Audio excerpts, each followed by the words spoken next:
Hi, I'm Dario, and in this video I will review Inhe rubbers, medium and soft versions of Mercury 2. I was looking for the cheapest rubber I could find to include in my standard rubber test. This rubber cost less than 5 euros with shipping and all taxes included. I didn't know what to expect considering the price, but I was honestly amazed by its characteristics. Stay until the end of the video and find out everything about these two rubbers, along with of course my recommendation for whom these rubbers will be. As in my previous reviews, I will fill this table with data and ratings from 1 to 10 for each segment. If you want to compare them with other rubbers, check the description for a link to Google Sheets with the data for all the rubbers I tested. I will be speaking in Croatian, and for those who do not understand Croatian, I have prepared English subtitles that can be switched on. Kad za sebe tražim gumu koja bi mi mogla odgovarati ili odlučujem koju bih testirao, najčešće su to već dobro poznate gume od etabliranih brendova. No ovaj puta sam se odlučio na internetu potražiti koja je najjeftinija stolnotenska guma koja se može nabaviti i odlučio sam uzeti bez obzira na brend. Očekivao sam da će to biti guma proizvedena u Kini, nekog no-name brenda, ali nisam očekivao da će to biti od brenda Inhe koji je dobro poznat u stolnoteniskom svijetu. Mercury 2 sam kupio na AliExpressu za nevjerovatnih 4,86 eura. U tu cijenu je uključena dostava iz Kine i hrvatski PDV koji iznosi 25% i jedan je od najvećih u EU. Kad idem razmisliti s ekonomskog aspekta o ovoj računici, iskreno nije mi nikako jasno. Praktički 5 eura mi naplate samo dostavu iz restorana koji je tu malo dalje od mene, a sad za 5 eura dobijem proizvod koji je dostavljen iz Kine, proizveden, jako kvalitetno zapakiran i vidjet ćete u ovom videu dosta kvalitetan. Čisto sumnjam da uspiju poraditi tako jako veliku količinu da tu mogu nešto zaraditi, ali sve pohvale Inheu na ovo. Samo još da napomenem, nisam trebao čekati mjesecima da guma stigne iz Kine. Od moje narudžbe do toga da sam držao gume u rukama je prošlo 2 tjedna. Ajmo konačno na test. Mercury 2 dolazi u soft, medium i hard verziji. Uzeo sam soft crvenu i medium crnu. Hard verzija mislim da uopće nema smisla, a objasnit ću kasnije i zašto. Medium verzija ima 81 gram s pakiranjem, neizrezana guma je 60 grama, što iznosi 0,2177 grama po centimetru kvadratnom, dok 44 grama ima guma rezana za viskariju s 3 sloja ljepila, jednim na drvu i 2 na gumi. Soft verzija je nešto lakša i ima 75 grama s pakiranjem, neizrezana guma je 54 grama, što iznosi 0,1937 grama po centimetru kvadratnom, dok 39 grama ima guma rezana za viskariju s 3 sloja ljepila. Hard, medium i soft su 3 verzije ove gume koje se razlikuju po tvrdoći spužve. Mjerenjem sa šorodurometrom za medium verziju sam izmjerio 46 stupnjeva i to je većinom jednako po cijeloj površini. Ali to ne mogu reći i za soft verziju, jer tu sam izmjerio na nekim dijelovima 42 stupnja, a na nekim dijelovima spužve 44. To se zna dogoditi i na puno skupljim gumama, tako da mi je jasno da se dogodi i na ovoj gumi. Prema izgledu i mirisu gume, rekao bi da je soft verzija tvornički više boostirana od medium i da zapravo onda ova razlika u mjerenju nije zbog problema sa spužvom, već zbog utjecaja boostera. Izgleda mi da je na određenim dijelovima spužva jače boostirana. Ako je to slučaj, onda će se to izjednačiti sa igranjem kad boosteri spade. Prije nego krenemo na pojedine stolnoteniske elemente, napravimo moj standardni test ljepljivosti.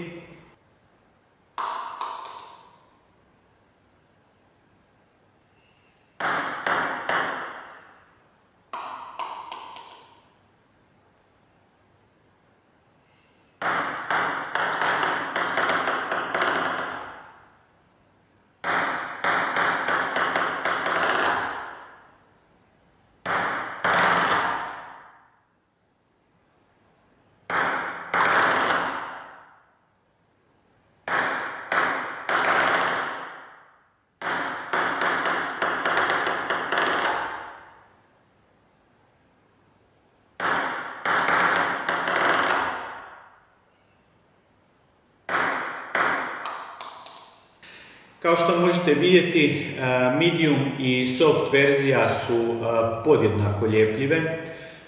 Volim ljepljivost usporediti sa dobro poznatim Hurricaneom 3 i mogu reći da je Mercury 2 slično ili čak i možda mrvicu bolje ljepljiv od današnjih Hurricane.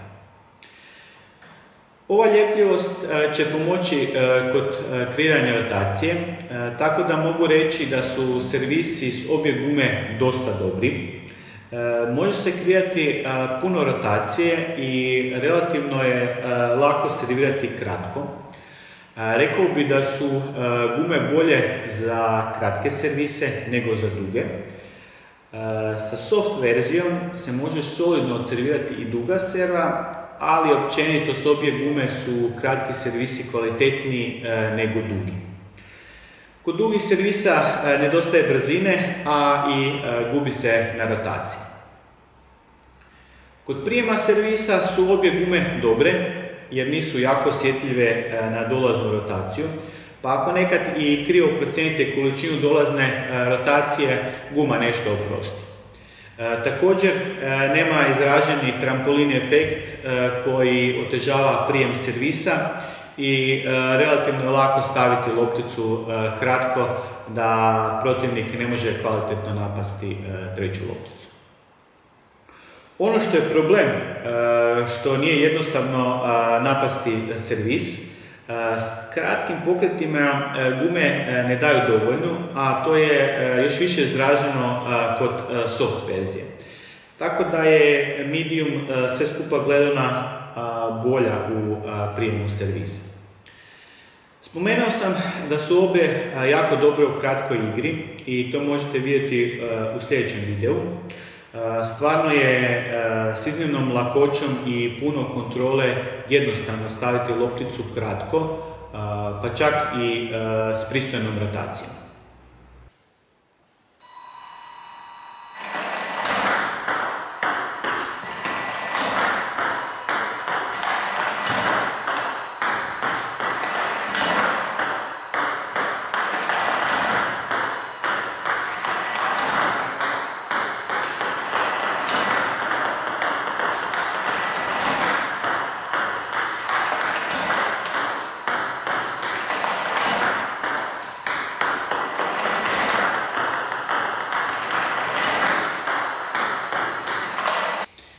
Igra dalje od stola i kontraspin su najlošiji segmenti ovih guma.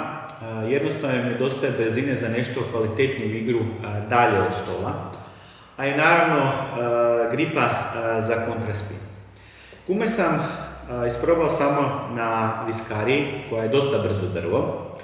Na sporijem drvu bi ova dva segmenta vjerojatno bila još veći problem u ozbiljnijem stolnom tenisu, ali s obzirom da ove gume teško da će koristiti napadač koji igra stolni tenis na malo višem nivou, onda sa sporijim drvom dolazi i jedna prednost, a to je bolja konzistentnost u ovim udarcima. Najveći problem s ovim gumama na viskari je bilo to što znam da moram dati više snage udarce da bi bili dobri, jer gume su spore, ali sa snažnim udarcima loptica dublje prodire u spužvu gume i do izražaja dolazi drvo koje je kruto i tvrdo, te se loptica onda odbije potpuno van ikakve kontrole. Sa sporijim drvom bi dobili više kontrole kod udaraca dalje od stola i kontraspina, jer ne bi bilo toliko utjecaja drva. No meni je na viskari soft verzija potpuno van kontrole kod kontraspina. S istim pokretima loptica se svaki put drugačije odbije od gume, definitivno je potrebno sporije drvo.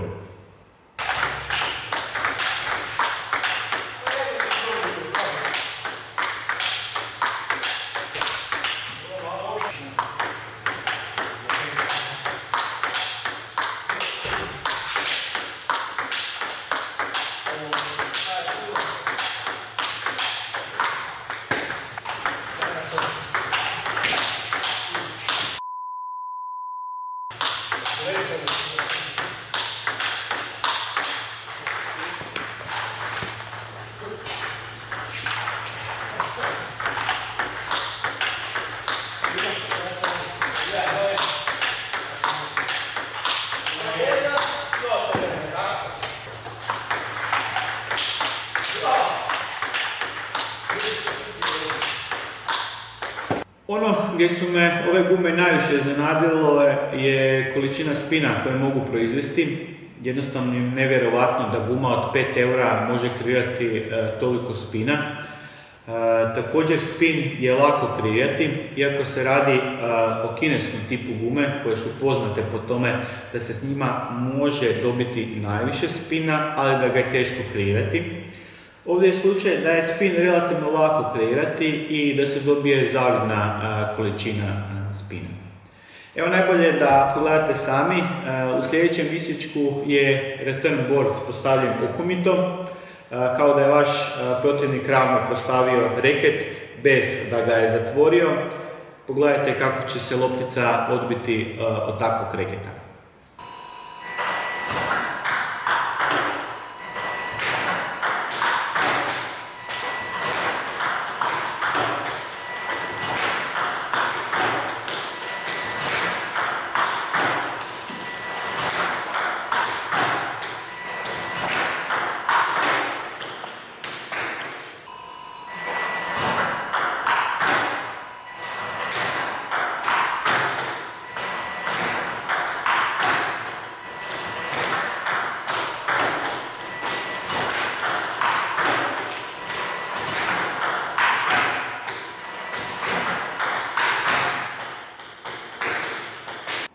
Obje gume su dosta spore, iako će iz medium verzije kvalitetan igrač moći dobiti dobru brzinu, ali svejedno to ne znači da su gume za neke ozbiljnije napadače.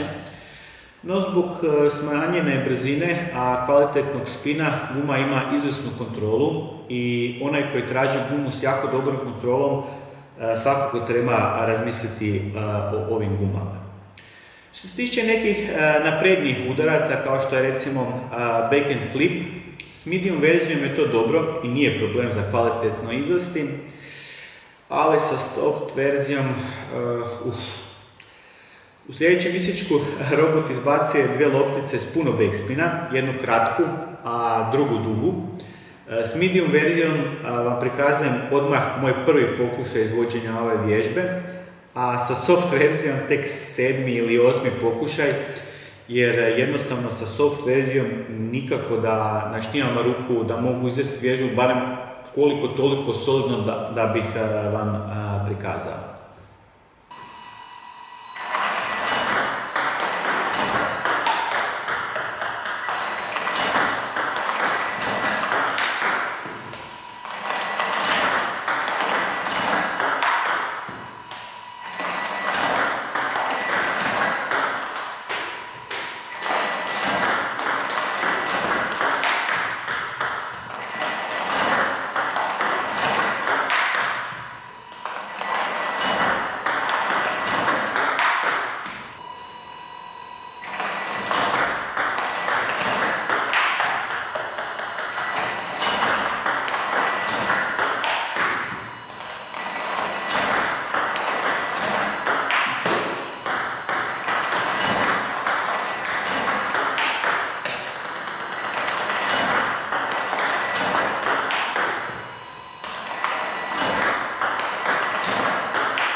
Za ravne udarce od drive su gume dobre, isto tako i kod bloka.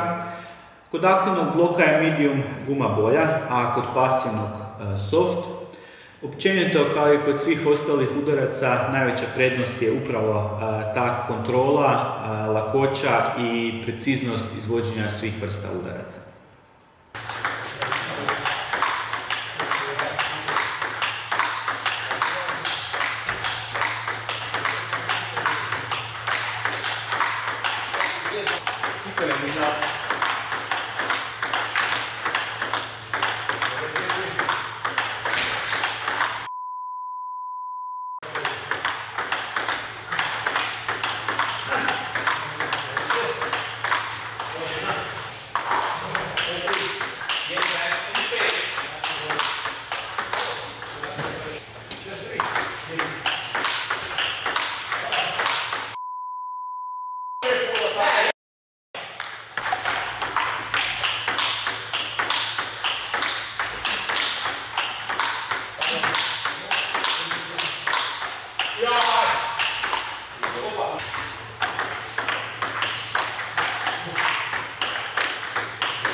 Prije zaključka i mog mišljenja za koga su ove gume, pogledajte još par isječaka s trening mečeva.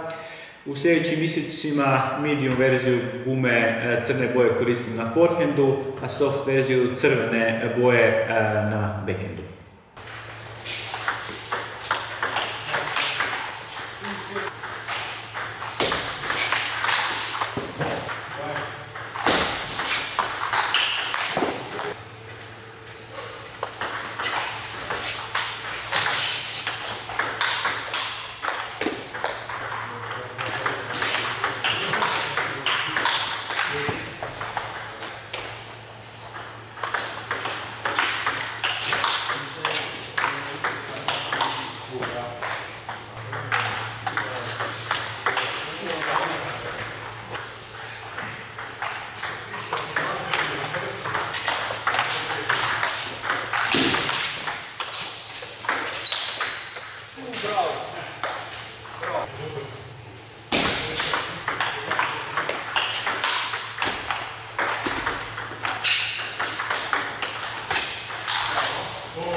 Cijena većine stolnotenisskih guma se kreće u rasponu od 40 do 80 eura. Cijena ove gume je izvan svake pameti, samo 5 eura. Naravno da za tu cijenu ne možete očekivati isto ono što nudi ona guma od 80 eura ili ona od 110 eura, ali daleko od toga da ova guma ne može poslužiti za dobar i kvalitetan stolni tenis. S obzirom na ovo divljanje cijenja svega oko nas, pa tako i stolnoteniske opreme, prvi put moram reći da je neka guma prejeftina za ono što nudi. Mišljenja sam da je realna cijena oko 20 eura, a za medium vjerojatno čak i više. 25 do 30 eura bi platio za medium verziju bez razmišljenja. Ja na forehandu igram s DHS Hurricane 3 National koji košta 110 eura, što znači da za cijenu jedne moje forehand gume mogu dobiti 22 nove Mercury gume. Istina da sam bio skeptičan prema ovoj gumi kad sam je naručio i vidio cijenu, ali nadmašila je sva moja očekivanja, pogotovo u količini spina koju može kreirati. Da, dosta je spora i za napadače koji igraju stolni tenis na višoj razini neće biti dobra, ali za početnike, oni koji uče osnovne tehnike, stvarno vrhunska guma nevjerovatne cijene. Kad sam već spomenuo ovu moju gumu od 110 eura, naravno da nijednom početniku ta guma ne može pomoći i puno bolja mu je ova za 5 eura. Tako da je svaka guma namijenjena za određenu razinu i vrstu igrača, te u ovom slučaju ne znači da je skuplje bolje. Medium verzija mi se jako dopada jer je spužva malo tvrđa, ali opet ne pretvrda. Dovoljno je elastična da se s njom može jednostavno igrati. Nisam ih boostirao, rijetko koji početnik će to raditi, a mislim da će ovu gumu najviše upravo oni koristiti. Za igrače koji žele više brzine, moja preporuka je da se malo boostira, ali ne bih boostirao soft verziju, već medium. Hard verzija, iako je nisam isprobao, iskreno ne vidim za koga bi bila. Što je tvrđa, to zahtijeva više snage i bolju tehniku, a teško mi je povjerovati da će neki napadač koji ima tako dobru tehniku odlučiti se za ovu gumu. Tako da mi soft i medium imaju najviše smisla. Osim za početnike, ova guma je dobra i za sve igrače koji žele puno kontrole s kvalitetnim spinom. To mogu biti all-around igrači ili defanzivci, dobra je i za lov. Spomenuo sam da je lošija u igri dalje od stola, ali to se odnosi samo na napadačku igru, ali u lovu je odlična. Loptica ide nisko, s puno rotacije i odličnom kontrolom. Bilo mi je iznimno zabavno testirati ove dvije gume. Za kraj evo je par isječaka kako se dobro zabavljamo testirajući gume. U sljedećim mjesecima smo Dominik i ja zamijenili rekete. On igra s mojim, odnosno s Mercury 2, a ja igram s njegovim reketom. Dojmo drevo. Baš štiti. Da ovom segmentu treba bi se samo naviknite.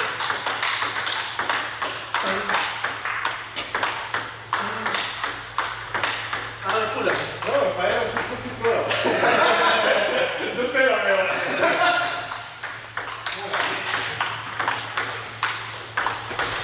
Pa stvorena je za tebe. Šta dokumenti ne trebaju? Treba je sad samo ovdje bitna. Da ide skin, da ide blok, člok, samo stola. Vidiš? A ja se, kupaš? Da, ide. Koja zema?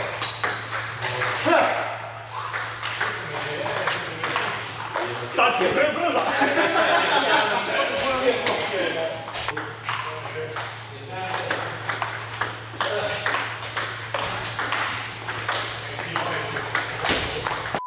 Ja sam to malo drugi na vino minuto.